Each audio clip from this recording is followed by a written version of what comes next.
Hello there guys and welcome to The Break. My name is Patricia and yes, I'm a relationship type of gal and I have been in a relationship for a long time. However, I know the season is ahead where some people are looking at people in relationships and thinking, oh, this is a haven. But I want to tell you now that it could be more affordable and better on your mind and your money to stay single during this season. And often relationships can look like a financial haven or a financial burden, depending on the kind of relationship you are in. But I wanted to talk about how staying single can keep you richer in this season ahead. Hello, welcome to The Break. We're here giving you the tools and resources to learn, grow, navigate life like a boss and make money moves in the process. I hope you are doing well. If you haven't had the chance to pick up your mind and money planner to make sure that your money, your finances and everything are in order for the year ahead, go ahead and pick that up, girl. These are available now and I have in a link in the description bar below. So I wanted to talk about relationship money from a different perspective. Now I have done a video in the past with my partner and we talk about how we share and we manage our finances, and a lot of work goes into that. And it made me reflect on the fact that actually thinking about money and how you spend your money can be actually a lot easier as a single person. And I know often people think that being in a relationship means that you get to split costs more, but you never know. It's not always the financial haven that we think it may actually be. Now, what is crazy is the cost of living in London, on average, is actually over £2,892 on a monthly basis. So yes, if you are in a relationship and you have the ability to split those costs, it could be good. However, there are other ways you can split costs and also save yourself money. So for my single gals and guys, don't feel blue, don't feel jaded. I'm gonna share a little bit of wisdom why it's okay to be single right now, okay? Save your coin, okay? Time is money. Time is money. How you use your time can actually impact your bank balance. And I will tell you now, the emotional energy, labor, and time that relationships take means that you're not investing that time into building or creating or your side hustle or being more productive in a way that feels right for you. And I used to hate this line from guys, right? Because I have a lot of single girlfriends and they always talk about the fact that the guys are like, you know, I'm not where I wanna be yet. Let me not get angry. However, I do hate that line from the guys when they're like, I'm not where I wanna be. But I kind of get it because I understand that once you're in a relationship, it can take up mental space and time. I'm laughing at my road run accent. But being in a relationship can take up a lot of mental and emotional capacity.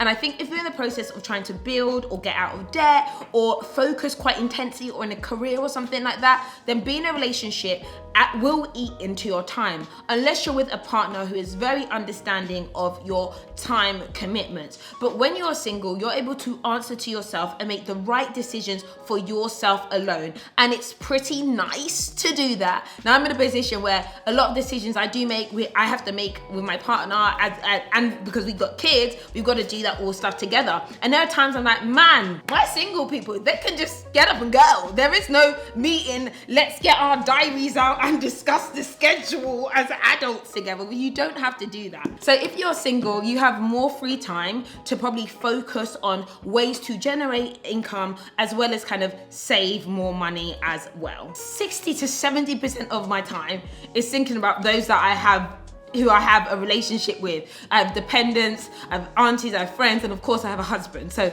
they actually take up a lot of brain space. And it's actually nice to not have to think about that if you're a single person. So when you're single, you can actually take advantages of alternative living options that can actually end up being more cheaper. Now, if you are not living with your parents or you've moved out and you're single, you don't have to rent an apartment by yourself. You have the options of housemates, house shares, and you can get an entire room to yourself. And so you're able to probably reduce the amount that you're spending when it comes to rent. I find that couples often need their own apartment that is often a bit more expensive because it's a space that's dedicated to themselves. And I know so many people hate living in house shares where there's a couple in one of the rooms, when they're arguing, when they're or when they're just doing too much and acting like this is their own private gated home. It can actually be very, very annoying. And most of the time couples do end up needing to have their own space. Whereas Whereas when you're single, you can actually share with other people and keep yourself to yourself and thus save money in the housing or the rental market. You can save money on groceries and not eating fancy. And I'm not saying that every couple eats fancy, but I do think that couples are often like, what are we eating? How are we eating? What are we eating together? And I think that adds up. And if you want to be someone who's like, you know what, it's cereal for dinner, no one's gonna disrespect you. No one's gonna look at you and say, but I don't want cereal. If you want cereal every night of the week, you can do that. When you are single, you are able to kind of navigate things like groceries and just like general living stuff in a way that is a little bit more casual, because you're not thinking about another person. Now, please invest in yourself, eat well for yourself, that's okay. But it doesn't have to be a free course meal every day, you know? You don't need to be like, what we having, babe? What we having, babe? What we having, babe? Like, you don't need to do that. It could be just cereal. The next thing is you don't have to spend on extravagant gifts. Now, it depends on the kind of person you're in a relationship with, and if you're the person who likes to receive gifts or you're the kind of person who likes to give gifts. And I know there's somebody who's gonna be like, but I love the extravagant gifts. I do think there's an element within relationships where people wanna be generous to the other person, and like, it's a nice thing to do. And sometimes you may be the kind of person who prefers buying things for other people than buying things for yourself, and you feel like because it's for someone else, you're not really spending, but you are. And then you don't want to be the person in a relationship who's stingy. You don't want to be the person like who doesn't get other people's stuff or get your partner's stuff, because it's going to be a bit weird. Now, unless you come to an agreement that, you know what, we're not going to be giving gifts, or we set a limit around our gifts, or we only give gifts on birthdays or special occasions, then that's absolutely fine. But when you're single, you don't gotta think about giving anybody a gift, okay? Gift yourself. Rather than buying 2 gifts, you can buy 1 gift, which is just for you. And I'm sure that a lot of people don't spend loads of money on extravagant gifts, but I bet if you were to sit here right now and do a little add up on how many gifts you may have bought a significant other or a partner at a point in time, could be a significant figure there. Oh, and especially during Christmas, the pressure to get the right gift for your partner, unless you're the kind of person who's like, let's do some DIY gifts, let's book a holiday together.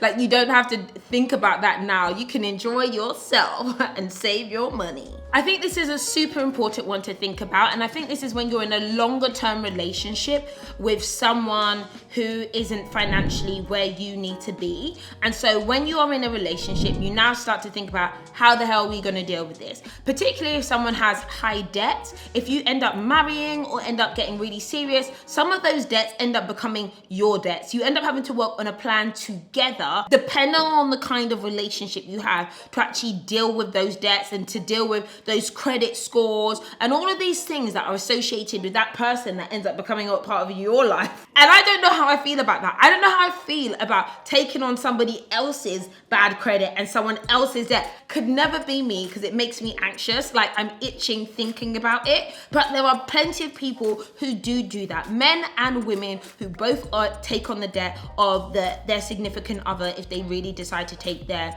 relationship further. Stress, not for me. You can control how and when you use your money without any strife, okay? And I think you have different types of people in relationship when it comes to spending. You might have a big spender. You might have the person who's very thrifty and doesn't want to spend, and sometimes that imbalance can cause, you know, some issues. And you'll find that there are some people in relationships who don't like to tell the other person actually how much money they really make or how much money they actually have saved. And that's actually called financial infidelity, when people are not honest about their money in relationships. Oh, but when you are single, you don't have to think about financial infidelity. You can just do you. So yes, if you are that crazy spender, be crazy, spend your money in peace. Or if you are someone who is frugal and cheap, you don't have to worry about somebody eating into your balances. When you are single, you can take on better opportunities and make big moves if you need to. Especially if you're young and single, like, it's the time. If they're like, we got a job opportunity for you in New York, you're like,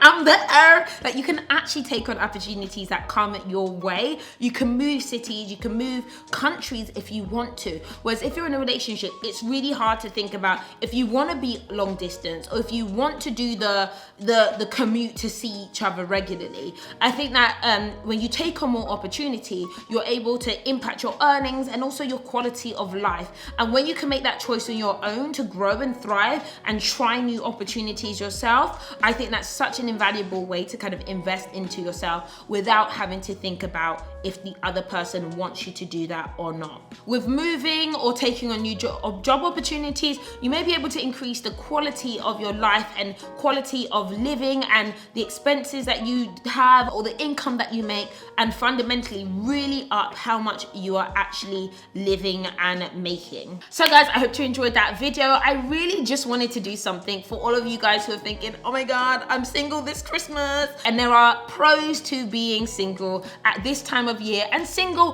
for a seasoning in your life. That might be forever, that might be for a couple of years, it might be for the week that you're not on Tinder. So guys, I hope you enjoyed that video. Please go ahead and pick up the Mind and Money Planner, link in the description bar below if you want to get your mind and money right in the year ahead. All right guys, thank you so much for watching, and I'll see you all later. Bye.